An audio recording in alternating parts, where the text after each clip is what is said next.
My name is Joshua Houston. I'm General Counsel at Texas Impact, and we're here respectfully opposed to Senate Bill 892. The struggles of our child welfare system have been on the hearts and minds of our membership. We've heard from Baptists in Tyler who want to open facilities, Methodists in Pasadena who are interested in reimbursement rates, and Muslims who have expressed to us a desire to partner with the state because their scriptures are just as clear as the Hebrew Bible and the New Testament about caring for the orphan. So to be explicitly clear about our position, our member denominations do not all agree on LGBT or abortion issues. So therefore we are neutral on those issues. If this bill were narrowly tailored to address those specific concerns, at a minimum we would be neutral. Depending on how it was written, we could possibly even be supportive because we're generally supportive of measures to prevent discrimination in state contracting. However, we oppose this bill because the plain language and the scope of the bill is so broad.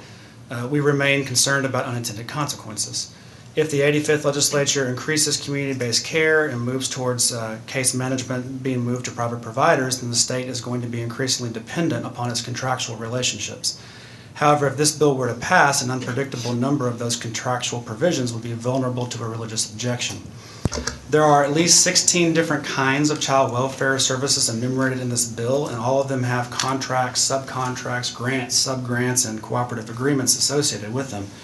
And as an interfaith organization, we can testify that there are numerous religious beliefs present in this state that conflict with any number of provisions in these cooperative agreements for services. We do not think that this is the intent, but this is how attorneys that we have consulted have read the plain language. We recommend that to make the process more workable for the agency and for the SSCCs, a process be put in place perhaps through rulemaking so that the department or SSCC gets notice up front in the contracting process rather than finding out about the religious objection on the back end by being served with a lawsuit. The state and SSCCs need to know in order to have alternative services available, and state and SSCCs need an opportunity to accommodate the religious objection without resorting to litigation.